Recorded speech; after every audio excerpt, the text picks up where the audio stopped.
Sorry, I'm re-recording this on the fly. Apparently my mic was muted or something in OBS last night. That's why I pulled the video. Yeah, I went back and looked at it this morning. I was like, what the hell? There's no audio on this fucker. Oh my god. Anyways, let's get to it. This is The Last Jedi Part 3. This is a response to Dave Cullen. I believe he says in the beginning of the video, if I remember from last night, he doesn't have any major gripes with it, I think. Well, I don't have any major gripes with it either, but let's just go over some of it. We're going over nitpicky stuff here at this point.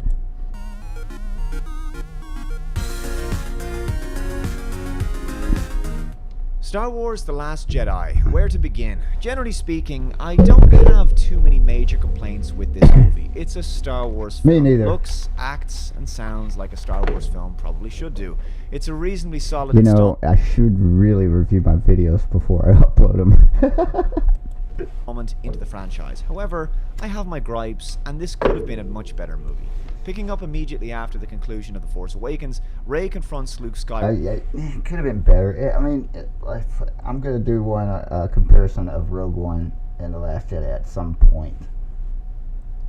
I contend Rogue One was better than The Last Jedi. That's just my humble opinion, though. Walker on the planet Actu, while Poe Dameron leads a dangerous counterattack against the First Order fleet. Kylo Ren senses the presence of his mother Leia on the lead Resistance ship and chooses... That would be Leia. Leia not to open fire. However, TIE fighters destroy the bridge.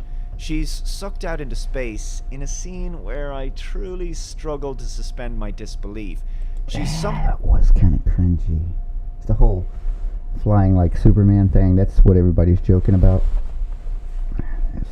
It's just poorly executed.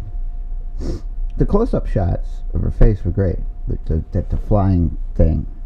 But to be fair, everybody wanted to see Leia use the Force for a very, very long time. How uses the Force to, survive the vacuum of space and returns to the ship, though she's comatose for most of the film thereafter.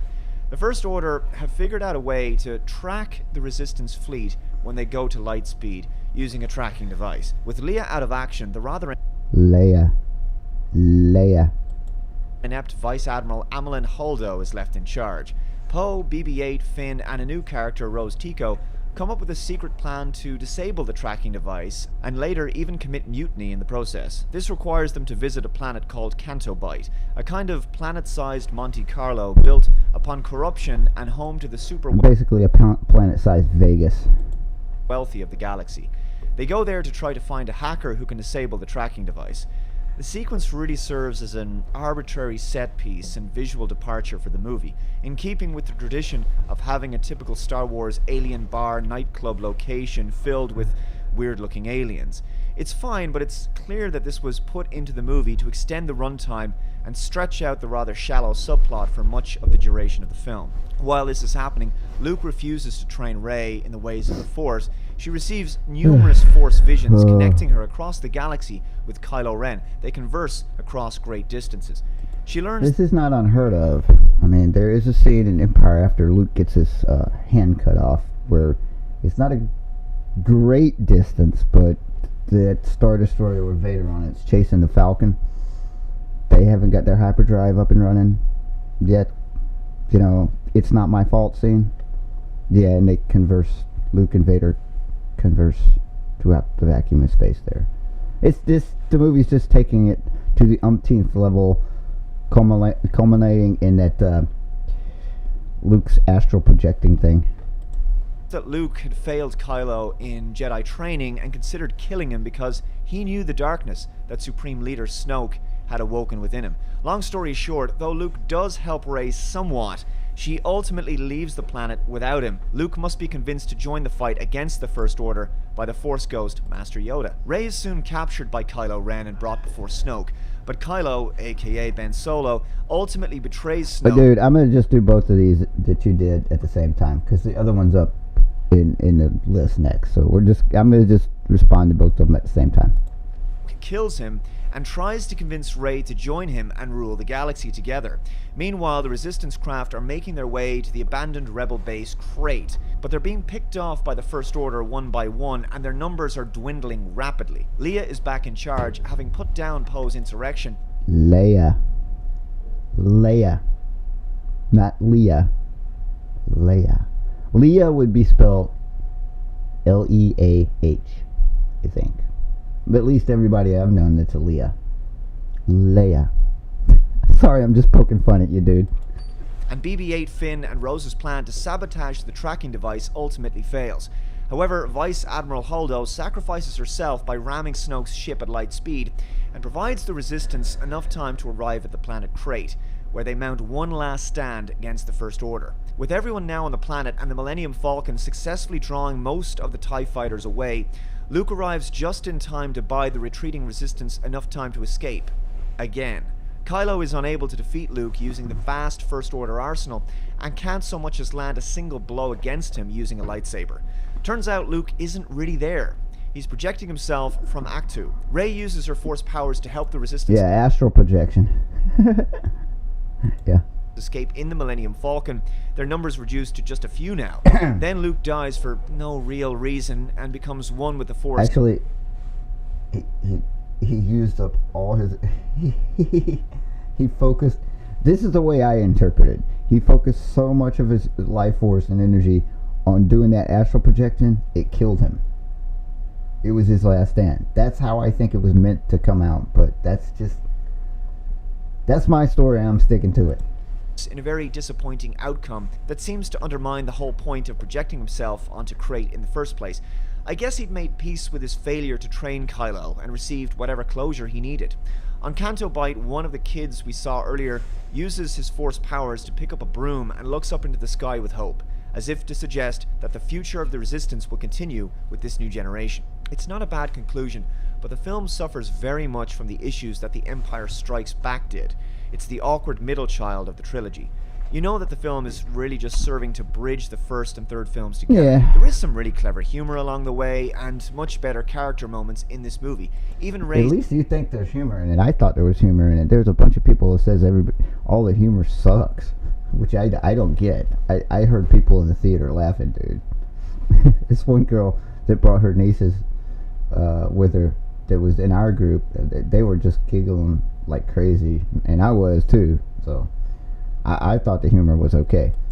Seems much more multi-dimensional as a heroine, though I will admit that some of the jokes do seem a little bit out of place and just make the First Order, particularly General Hux, seem incompetent and buffoonish, with the exception... Wait a minute. This seems like a different review than your vandalization of Star Wars. Did you change your mind? Okay.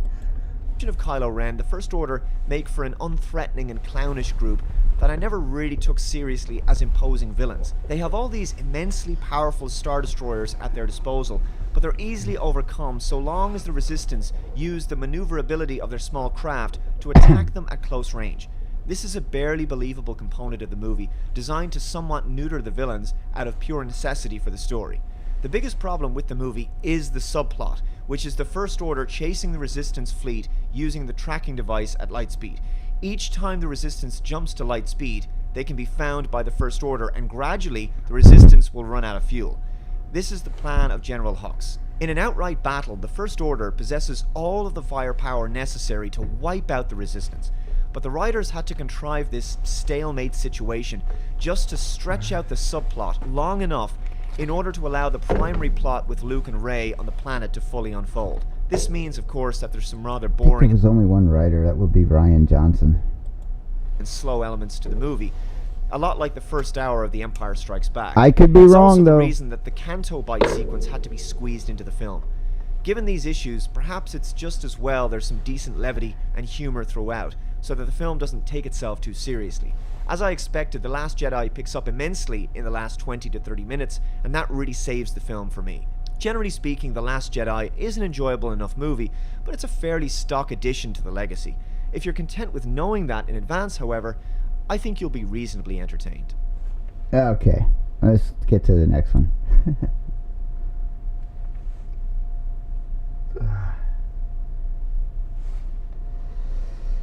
Yeah, sorry, yeah.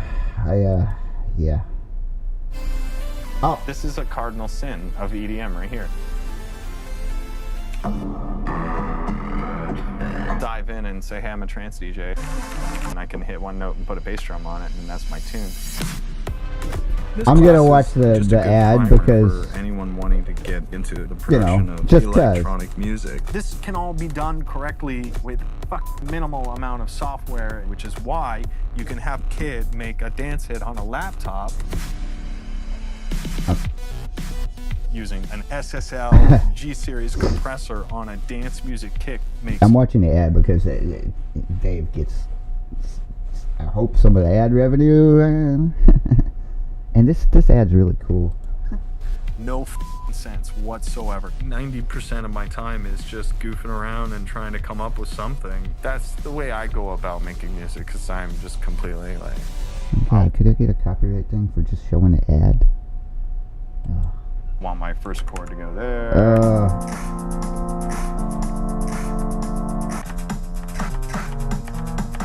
See, that's my life right now, because if I could just play it, I'd play it, but I can't, so I have to draw it. F***ing A. If you're not naturally comfortable on stage, from my own personal experience, you should try putting on a f***ing helmet that covers your face, so you don't have to see anyone.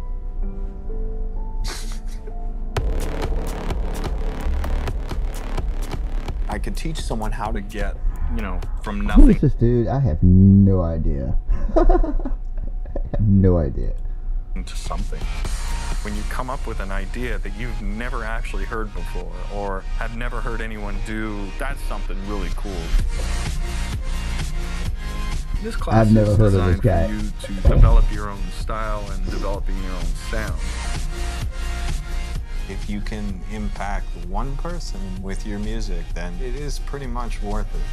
Sometimes it happens in 5 years, sometimes it happens in 10 years, sometimes it doesn't. Okay. So recently I produced a video called The Vandalization of Star Trek due to poor writing decisions, political correctness, and social justice themes. Have I seen that? I guess I have. Was this on Star Trek Discovery? I think I've seen that. But there's been plenty of all of that in the Star Wars franchise of late. I wanted to bring up some of these things in my recent Star Wars The Last Jedi review, but I thought it best to focus on these things in the context of the last few films and produce a dedicated video about it. I could begin with the truly awful prequels, but as I've only ever had the stomach to watch those films once... The prequels weren't as politically charged as this was. Well, looking back on them, the whole Jar Jar Binks is racist thing, they kind of were. And they didn't really... On the far left. have much social justice garbage in them, thankfully. But it's like this movie, the left just like adores, dude. They adore it. And maybe I guess that's why you got a 93% on Rotten Tomatoes. And what is it? I'd have to check. Last time I checked, it was like 53% audience rating. It's split down the middle with Star Wars fans. But anyway, sorry, I digress. Go ahead. I think I'll focus purely on the three most recent films, beginning with Star Wars The Force Awakens.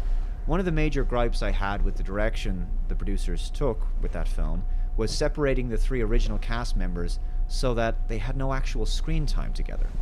Han Solo and Princess Leia did, of course, but Luke Skywalker literally only has one non-speaking cameo scene at the end of the movie. What's more, and as per usual with Hollywood movies that contain a very left-wing bias, they got their on-screen time. The only characters that didn't get their on-screen time together was Luke and Han, and it's heavily implied in The Last Jedi. There's always an anti-family, anti-marriage sentiment, and The Force Awakens also succumbs to this. Relationships always seem to break down, and everyone gets divorced and estranged. After apparently going off to live happily ever after at the end of The Return of the Jedi, Han and Leia are now no longer together. Their relationship hit the skids, and though they're still on good terms, they're done as a couple. It's very sad, to be honest, and it really desecrates their character development and the memory of the original films. Though I'm sure Harrison Ford wanted out of the franchise, his death just feels cheap. Yeah, he wanted out at Empire. He wanted to die on the set. He wanted to die, his character to die in Empire. And then in Jedi. And I'm sure that's how they got him back to TFA, was, okay, my characters are gonna die, or I'm not coming back. I'm pretty sure that's what went down. And unnecessary. But more frustratingly than that is just how poorly the relationship between Han and Leia is actually dealt with. Their separation was largely motivated because of their son Ben Solo, aka Kylo Ren, the film's principal villain. The story arc for Han and Leia with respect to their failed relationship is built upon their guilt for poorly raising and failing their son, and him turning out to be a mass-murdering psychopath who'd fallen to the dark side. I don't know about you, but I think this is a really poor treatment of such sacred and beloved characters. Their final days spent having to deal with this irreconcilable heartbreak and tragedy. Kylo Ren didn't have to be... Question. Which would you rather watch? The Phantom Menace or The Last Jedi? Just a thought. Ben Solo. He didn't have to be their son. He could have been anyone's son. He could have been written with a completely different origin story. But I'll speak more about Kylo later. The second and most talked about complaint people have with The Force Awakens is with the character of Rey. They were probably, with Kylo, they're probably pulling from old EU. That's, I'm gonna guess that's what they were doing. Now, I really like the actress Daisy Ridley. I think she's a wonderful actress with enormous talent and great range. But the character of Rey is a total Mary Sue. What? Now you're backpedaling on Rey? She's a Mary Sue? Having no prior technical experience, she can fly the Millennium Falcon because, after all, feminism, and you gotta get... No. After no prior experience. Oh, God. I see where we're going with this. More chicks into STEM, right, guys? Affirmative action and all that.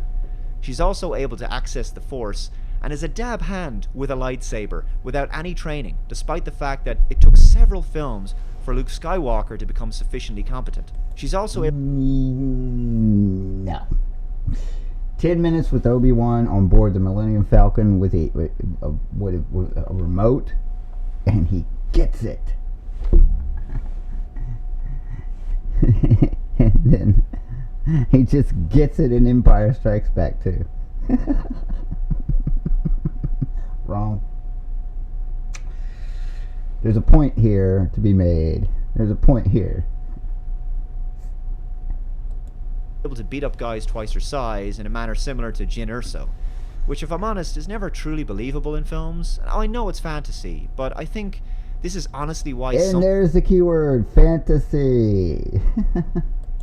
Some people seem to think we need more women in the military, despite the fact that women have, less than... I think it's only about 48%. What, did Rey want to join the military and people said she couldn't? I mean, wait, what does that have to do with it? It's a movie. It's a movie, Anita. Hey, look, if I'm going to criticize Anita Sarkeesian for dissing Blade Runner, I've got to go the other way and criticize all these people dissing Star Wars for the same reason, I guess. I gotta have a little consistency here. Upper body strength of a man. But that's a minor gripe, I know. There's even a scene early on in the film where the white knight that is Finn tries to help her escape. It doesn't look like a white knight to me, but whatever. Matt, that's racist. And she tells him that she doesn't need him to hold her hand. It's so cringe. That's actually funny. It was funny. Inducing and obviously put in there as a deliberate feminist female empowerment message, and you're continuously beaten over the head. I didn't take it that way. I took it as Rey was a badass. I didn't take it as a feminist thing, because it's a movie. with that kind of propaganda throughout the film. Both The Force Awakens and Rogue One suffer from very politically correct casting motivated by J.J. Abrams. In a quote I've read several times, he previously said of the casting of The Force Awakens, "We wrote these characters, but when we went to cast it, one of the things I felt, having been to the Sorry, my phone's going off. You look around that room. That was my phone going Whitest off. fucking room in the history of time. It's just unbelievably white, and I thought, we're casting this show and we have an opportunity to do anything we want. Why not cast the show with actors of color? Like, not for sure, and if we can't find the actors who are great, we shouldn't, but why not make that effort? Because it wasn't written that way, and isn't that the cooler version of doing this, as opposed to saying, this is an urban show? It fucking kills me when they call something an urban movie, like it's a separate thing, like it's that thing over there. So you'll notice in these films that male roles are generally somewhat undermined, but in particular white men. So it's no wonder that the two primary characters in Force Awakens are a white woman and a black man. Harrison Ford's character is killed off, of course, and just like with UNIT in Doctor Who, Resistance female characters all have to be placed in prominent roles of authority. Princess Leia is now a general, for example.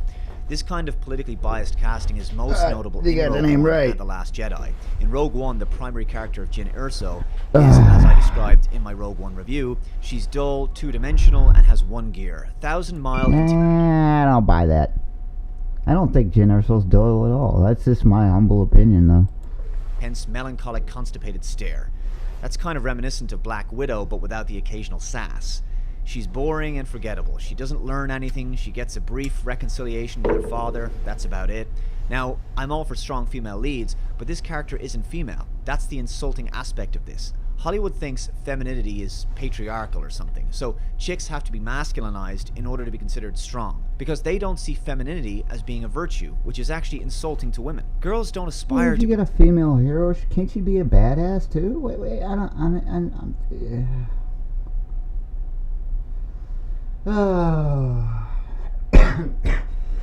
excuse me. I think you're reading too much into this. It's a movie. These kinds of heroines. Boys aspire to be these kinds of stoic action heroes. Is it any wonder we live in a world of such utterly disturbing gender confusion where masculinity in men is shamed now? This character of Jyn is a dead behind the eyes robot. Recast this character with a man and nothing changes. So are we going to say the same thing now about Lara Croft? Lara Croft's a badass, so is it feminization of movies? I mean, look, I'm just got my wheels turning up here. That's all. Gender is fluid after all, right? No, it's not. Thank God. So the good guy team in Rogue One are comprised of a woman, an Hispanic man, an Asian guy, an Indian guy with an English accent, Forrest Whitaker, who's obviously black. I thought this was about The Last Jedi. Oh, I guess not. It was the vandalization of Star Wars.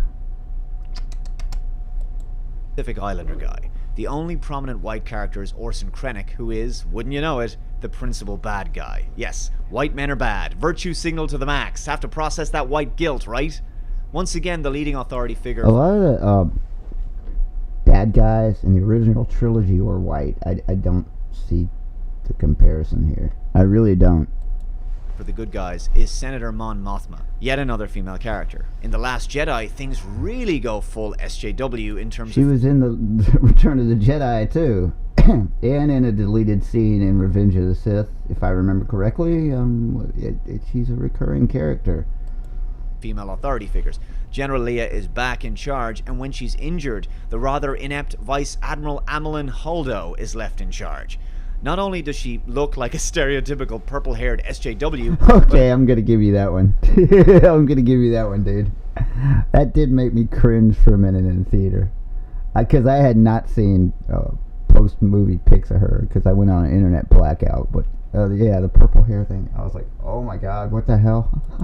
Her decisions are irrational, emotional, and downright irresponsible, and she fails to take any responsibility for her failures. Poe Dameron, BB-8, Finn, and another new character engage in a very necessary mutiny in order to develop an actually sensible and practical plan. That could be a nudge at SJWs, though, if you really think about it. By what you just said. Won't end up getting every resistance ship destroyed, and the best Holdo and the recovered Leia can do at the end of the film is to pull rank with Leia simply shooting Dameron because he disobeyed her. But she's not an unreasonable autocrat or anything. Dameron's ideas actually made sense. Holdo's plan jeopardized the lives of the entire Resistance fleet, and as predicted by Dameron, the First Order began picking off the Resistance vessels one by one. The two obnoxious female characters of Leia and Holdo have a right good chuckle about Dameron. Okay, you did it again. You said Leia. It's Leia. Calling him a hothead because, of course, masculinity's so toxic, right? Let's choose the feels over an actual practical plan that would minimize the deaths of Resistance lives while simultaneously crippling the bad guys. Despite being the protagonists in this story, it does make it very difficult to root for the Resistance. And as for the antagonists, well, the First Order are made to look clownish, buffoonish, and in no way threatening and completely incompetent. But they are commanded by a white man, so obviously they have to be depicted in this way, right? The best Holdo and Leia could come up with after emasculating Dameron was to escape to a planet, while many of their ships got blown to bits in space, and where the First Order would have them cornered. It took Luke Skywalker and Rey to help them escape again. All of this could have been avoided had they just followed the plan of the mutineers. The character of Luke Skywalker has also been massively compromised, spending his days broken-hearted, downbeat, defeated, world-weary, and cynical on some island somewhere. His faith in the Jedi broken following his failure and regret when it came to Ben Solo. Not exactly an existence befitting a legendary and beloved character of the franchise. And the actor Mark Hamill seems to resent this direction, also saying in an interview, "When I read 8, I told Rian Johnson, the writer-director, I fundamentally disagree with virtually everything you've decided about my character." He also described Han Solo's death in Force Awakens as a great missed opportunity. At best now, we can hope that Harrison Ford and Mark Hamill will appear on screen together as Force ghosts. And it's been announced that that's not going to happen, because Han Solo is not Force sensitive. You may see Mark Hamill as a Force ghost. You may see, oh god, I don't think you'll see Carrie Fisher as a Force ghost. I don't think you see Leia as a Force ghost, but you will see Luke as a Force ghost, but not Han. No. Following the death of Carrie Fisher, the filmmakers will not be using CGI to bring her character back. So that means that The Force Awakens really was a massive missed opportunity. That was a missed opportunity, not for the reasons you think, but they had two opportunities to close Princess Leia's character out. And that was, they could have blown her out the ship and killed her there when she was out in space, or she could have flown the cruiser into the Star Destroyer, effectively saving the rest of the crowd. Even the purple-haired lady. You know? Yeah. We could have had the original 3 characters on screen together. What a shame. Finally, the character of Kylo Ren. While played very well by Adam Driver, ultimately, he's a very poorly written character. He just does bad stuff for no reason, and he didn't really give into the dark side in the same way that Anakin Skywalker did. His fall to Snoke's influence was so unjustifiable to the point where it kind of robbed the character of any... He's kind of like a spoiled brat, but that's... yeah. I mean, real agency, and where we couldn't really relate to him and his struggle. It certainly wasn't his parents who drove him to the dark side, so his emergence as a villain is just one of those pet peeves I have with Star Wars in general. He fell to the dark side, you don't need to overthink it anymore, he's just a bad guy now, don't ask too many questions as to why he fell to the dark side, ooh, we still have episode 9, that might get explained. Evil as he does evil things. Now, though I wouldn't call myself a massive Star Wars fan, I do really enjoy this franchise. I really like Star Wars as entertaining cinema, but I can smell political correctness and SJW material a mile away. It's sad to say that this wonderful franchise is now as much a victim of all of this as the likes of Doctor Who and Star Trek. But those are just my thoughts on where the Star Wars franchise has gone recently. Let me know your thoughts in the comment section below. Be sure to subscribe to the channel. Thanks for watching, and I'll see you next time. Bye-bye. I'll let you know with this video. I will re-upload it, hopefully with audio, and I don't need to comment below because I'm commenting now. And I am sub to you, so. It's all good, dude. It's all good. In the hood. I think. Bye-bye.